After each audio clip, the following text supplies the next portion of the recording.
Hi, Sneem. Thank you for the opportunity to ask you a question. Japan will soon begin releasing treated radioactive water into the ocean 12 years after the nuclear meltdown from the Fukushima nuclear power plant damaged by the 2011 earthquake and tsunami. From environmental concerns and fear about the food safety to anger against the Japanese government and frustration at Korean government's lack of action to protect its own people, so many thoughts and emotions occur to me when it comes to this issue. What would be the Buddhist approach to reviewing and addressing these issues? How can I apply the middle way in this situation? 어떤 경우에도 화가 나면 자기 수행 부족이에요. If you get angry, no matter what situation you encounter, then it's your lack of practice. 그걸 변명하면 안 됩니다. 그것은 나의 문제다 이렇게 봐야 합니다. So you can't make excuses for your own anger because you should tell yourself this is my problem. 내버려 둘 거냐 안 그러면 여기에 대해서 어떤 대책을 세울 거냐 하는 것은 자신의 선택입니다. Whether you want to do something about it or just let it go, then that's your choice. 내버려 둬도 괜찮고 어떤 선택을 하고 해서 행동해도 괜찮습니다. So it's okay if you choose to let it go, and it's also okay if you choose to do something about it. 저의 경우는 어떤 문제가 발생하면 내버려 두기보다는 내버려 둬도 되지만은 내버려 두기보다는 어떤 선택을 해서 행동을 할 때가 더 많습니다. So it's in my case, when something happens, although I could let it go, instead of letting it go, I often choose to do something about it. 그러나 제가 할 수 있는 일에 어떤 한계가 있기 때문에 행동을 할 때는 우선순위로 선택해서 할 수밖에 없습니다. But since I only have a limited amount of bandwidth on what I can do, I have to prioritize what I devote my time and bandwidth on. 예를 든다면 후쿠시마 원전에 오염된 물을 방류하는 것하고 한반도에서 지금 전쟁이 일어날 위험이 있는 것 중에 저는 한반도에 전쟁이 있는 위험을 낮추는 것에 더 우선순위를 둔다 이렇게 말할 수 있습니다. For example, as for me, if I had to choose, if I'm choosing between engaging in activities to do something about the Fukushima treated water release or trying to kind of mitigate the increasing risk of war on the Korean Peninsula, I'm choosing the latter. 그렇기 때문에 질문자가 그것을 보고 우려가 되면 본인은 그것을 선택해서 그것을 막는 행동을 하면 된다. So if you're concerned about Japan releasing the Fukushima water into the ocean, then you can do something about it. 후쿠시마 원전이 일부러 고장낸 게 아니라 쓰나미로 인해서 고장이 났습니다. So it's, to note that the Fukushima power plant, was not intentionally damaged, right? It was damaged as a result of the earthquake and the tsunami. 근데 원전 발전이 중단됐다 하더라도 그 안에서 방사능의 반응은 계속되고 있기 때문에 계속 바닷물을 넣어서 식혀야 합니다. So the power plants shut down, but at the same time, the radioactive functions or activities are still ongoing. So you have to keep on cooling it by injecting seawater. 그런데 그게 일부 파괴가 됐기 때문에 오염물질이 그 식히는 물에 섞여 나와서 이 물이 오염이 됐습니다. Because the core was partially damaged, the radioactivity leaked into the coolant. So, the water, it has been polluted. 그 식힌 물을 계속 통에 담아두는데 시간이 10년 흐르니까 그 통의 수가 자꾸 늘어나니까 이제 감당하기 어렵다 이런 입장입니다. So they've been actually storing that radioactive coolant water in tanks, but now that's been over 10 years. There's a limit to how many tanks they can actually build to store that. 거기에 방사성 오염을 계속 제거를 해서 오래된 물은 이제 안전하다. 그래서 방류해도 되지 않느냐 하는 견해를 일본 정부가 제안한 거예요. So basically, since Japanese government is saying that since they've been treating this old radioactive water, now it's at such a level that it's safe to be released into the ocean. 그 국제 원자력 기구가 가서 오염을 측정해 봤는데 뭐 기준치 이하다. 그래서 방류할 수 있다. 이런 견해를 보였습니다. And even the International Atomic Energy Association, a UN organization, went over and measured the radioactivity of the water, and they determined that it was safe enough. It was below a certain threshold. 그래서 이제 방류해도 된다, 방류해도 안 된다 이러는 이제 두 가지 견해가 나오게 된 거예요. So we're at this situation in which you have two opposing camps. One is safe to be released. The other says it's not safe. 방류해서는 안 된다 하는 데는 또 두 가지 성격이 있습니다. And there, in the camp that says you should not release it, there are two different reasons behind it. 첫째는 기준치인데요. 그 기준치라는 걸 누가 정하느냐? 그 기준치 밑이 안전하다는 보장이 있느냐?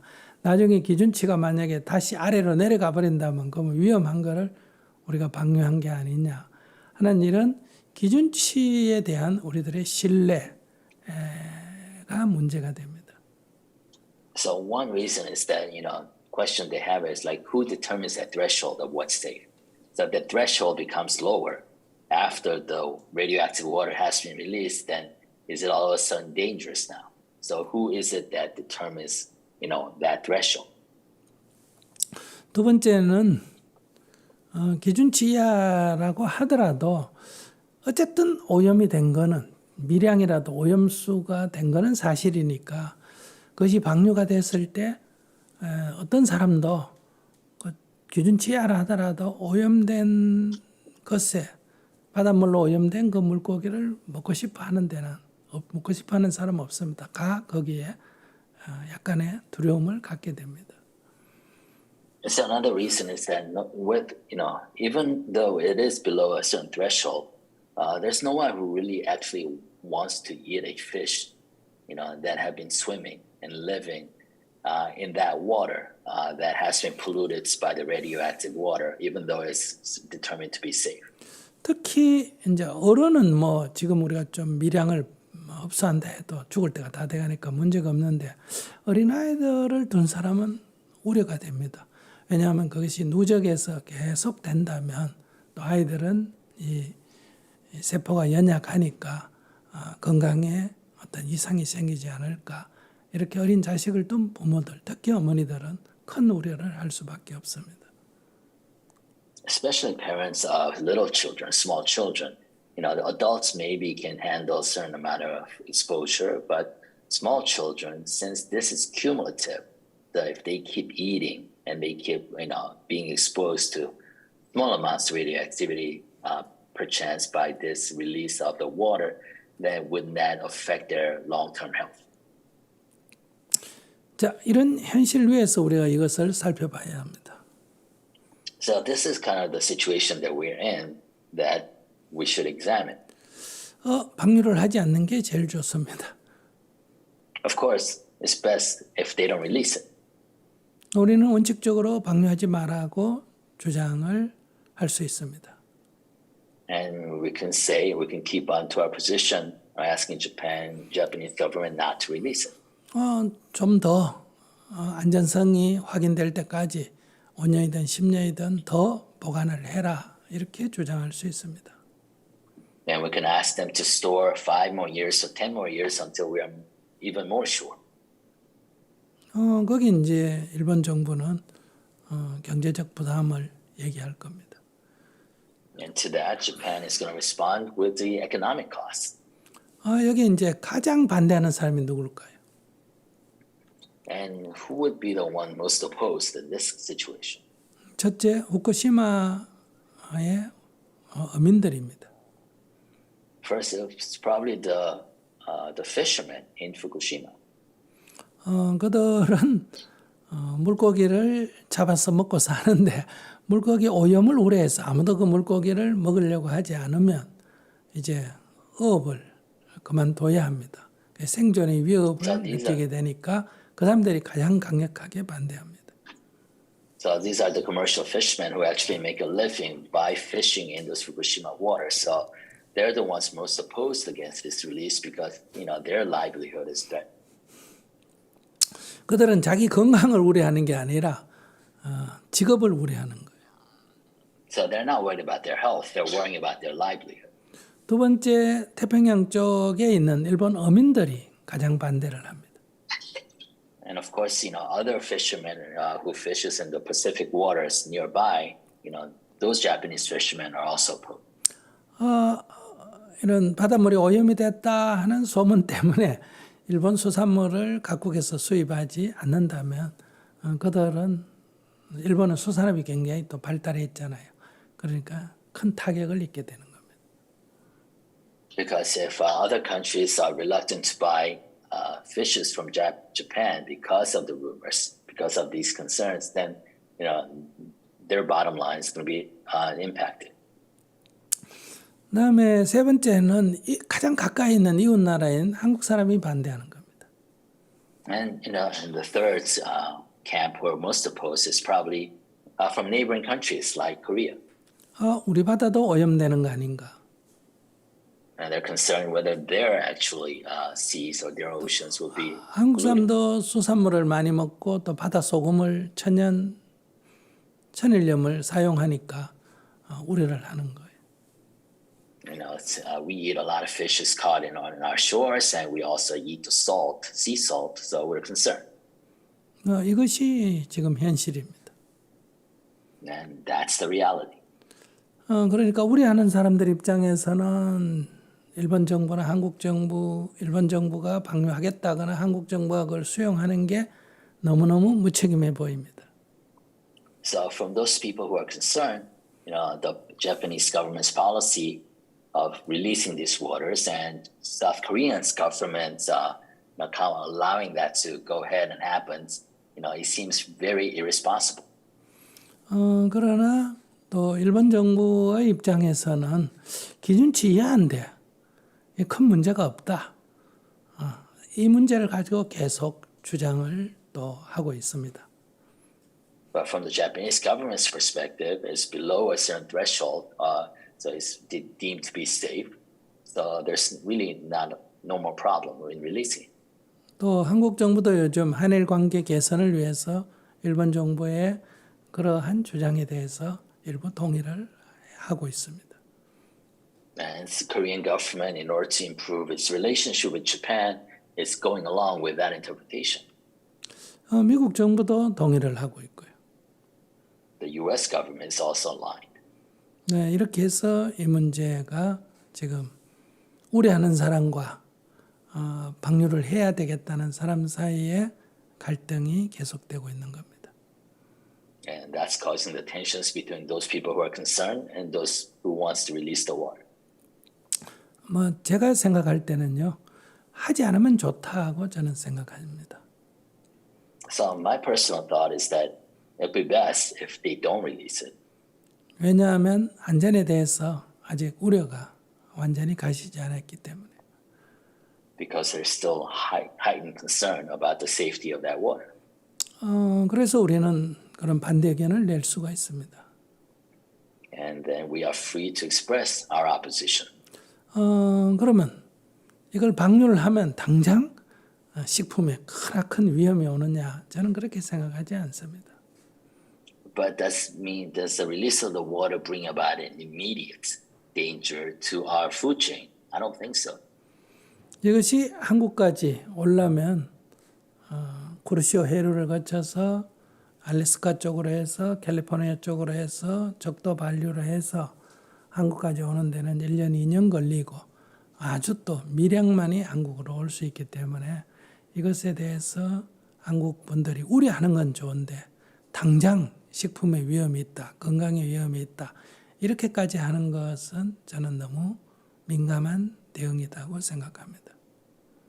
Because I think for this polluted water to actually reach South Korean shores, it really has to traverse all of the Pacific around the rings, from Alaska to California all the way back. And even if it does reach here, it's going to be minuscule amount. So I think, the immediacy of the concern is perhaps an overreaction to the reality of the situation. 이것 때문에 수산물을 조금 적게 먹는 것은 좋겠지만은 수산물을 먹으면 안 된다 할 정도는 아니라고 생각합니다. So you may choose to eat a little less seafood because of these concerns, but to cut seafood altogether, to boycott, I think that's an overreaction. 이런 것은 꼭 누가 옳고 그런 것보다 어떤 정책적인 문제고 반대 의견이 있을 수 있고 그렇습니다. 그렇기 때문에 So 반대하는 거는 저는 정당하다, 우려가 된다. 이건 그렇지만 그러나 이게 막 당장 큰 건강상 해를 준다. 이렇게까지 보는 거는 아니라는 거죠. So there's no right or wrong in this situation, right? Because the opinion is across the whole spectrum. So it's really a matter of policy. So I think I support anybody's right to oppose and voice their opposition and concern, but kind of overreacting and interpreting so that you create an artificial sense of urgency and crisis, I don't think that's the right way to go. 네, 본인이 더 얘기하세요. Please go ahead if you have any follow-up comment. Thank you, Sunim. It's helpful that you broke the issues down and the reality. Bringing back some of the key points that you mentioned during the conversation with the previous questioners, one thing, waking up from my own ignorance so that I can make a decision whether I'm going to leave it alone or form my own opinion to take some certain actions seems like a little bit a challenging task for me, especially nowadays, because I can find some pieces of opinion, like information from a news outlet, depending on what I'm looking for. So I'm afraid that my own confirmation bias, like wanting to just subscribe to the reported fact that already confirms my belief, will be something that I will base my action on. How should I go about it? 네, 그런 어려움이 있습니다. 네, 그런 어려움이 있습니다. Yes, that is a difficulty. 그래서 우리는 반대 의견을 무시하지 말고 항상 경청해야 합니다. So I think that's why we should always listen to the opposing side. 그 일본 정부의 발표나 IAEA의 발표나 이런 것들을 귀담아 듣고 뭐 때문에 저 사람들은 방류하려 할까? 그 사람들은 뭐 우리 사람들이 건강을 해치고 싶어서 그런 건 아니잖아요. 어떤 근거로 할까? 이런 것을 들으면서 어느 정도 수용을 하는 게 필요하다는 거죠. So I think listening to IAEA and the Japanese government's opinions, because they're not trying to willfully harm people, though what is it that they're basing their reasoning on, their policies on, it's important to listen to them. 그런 것을 감안하고도 이것은 건강상 우려가 되는 문제다. 그래서 나는 반대를 할 수밖에 없다. 이런 선택을 하면 됩니다. But despite what they say, and having listened to them, if you still have concerns, then you have a right to oppose. 우리가 대화라는 것은 반대 의견이 있는 사람을 귀담아 듣는 게 대화지, 자기하고 얘기 잘 되는 사람하고 같은 의견을 갖는 사람하고 얘기하는 것은 특별히 대화라고 할 거 없습니다. 그건 저절로 되는 거기 때문에. So dialogue is really exchanging opinions with somebody that you might not agree with. But if you only seek out dialogue with somebody whose opinion that you agree with, then you can't really call that an interchange or dialogue. 그래서 이러한 대화, 즉 나와 다른 상대의 의견을 이렇게 듣고 이해하면서 이렇게 종합을 하면 비교적 총체적인 모양을 볼 수 있고 내가 결정을 하는데 비교적 나중에 후회하지 않는 결정을 할 수 있다. 비교적입니다. 완전히는 아니고. So if you dialogue with people with opposing views, then you are able to create a relatively holistic and more of an integrated understanding of the situation or phenomena, and tend to make a decision or a choice that you will have less regret later on. It's not absolute, but you'll have a more of a relatively holistic kind of picture. 나와 다른 의견이라고 엉터리다, 미쳤다 이렇게 할 게 아니라 그들도 그렇게 주장하는 그것이 어떤 근거든 감정이든 뭐 어떤 문화든 그들 나름대로 또 이유가 있기 때문에 우리는 경청할 필요가 있다. 그것을 수용하라는 게 아니라 경청할 필요는 있다는 겁니다. What I'm saying is that, people with opposing views, instead of dismissing them as being insane or mad or biased, they come to their beliefs from a certain basis. So it's important for you to listen. You don't have to accept them, but it's important to listen. 우리가 그 얘기의 합리성을 가지고 어떤 판단을 해야지. 만약에 일본 정부에 동조를 하게 되면 너는 왜 한국 사람이니까 일본 정부에 동조하느냐. 너는 매국노다. 이렇게 얘기하거나 또 한국 국민들의 의견에 동조를 하면 너는 한국 사람이니까 한국 편든다. 또 이렇게 매도해서는 안 된다. 그런 식으로 접근하면 항상 우리는 자기 의견과 다르면 뭔가 이렇게 매도를 하거든요. 그래서 저 사람은 저런 견해를 갖고 있구나. 이 사람은 이런 견해를 갖고 있구나. 이런 관점에서 바라보고 자기도 자기의 견해를 정하면 된다는 거예요. So it's always important to decide your stance on a situation based on the rationale, based on the reasons, instead of trying to other the other people who doesn't actually agree with you, because human beings tend to kind of divide ourselves into us versus others, them, into different camps. So just because you shouldn't criticize a Korean for agreeing that Fukushima water should be released and say you're a traitor because you're siding with the Japanese, or accuse others, saying that you are siding with Korean government because you're Korean. So instead of dividing that positions into two different emotional camps, it's always good to make a decision based on the rationale. So let's go back to our questioner. Do you want to provide any comments? Thank you, Sunim. I fully acknowledge that my anger is my problem. And however, it was helpful to hear your personal views on this matter, and I felt much less angry. And ears open and try to have a dialogue. Thank you.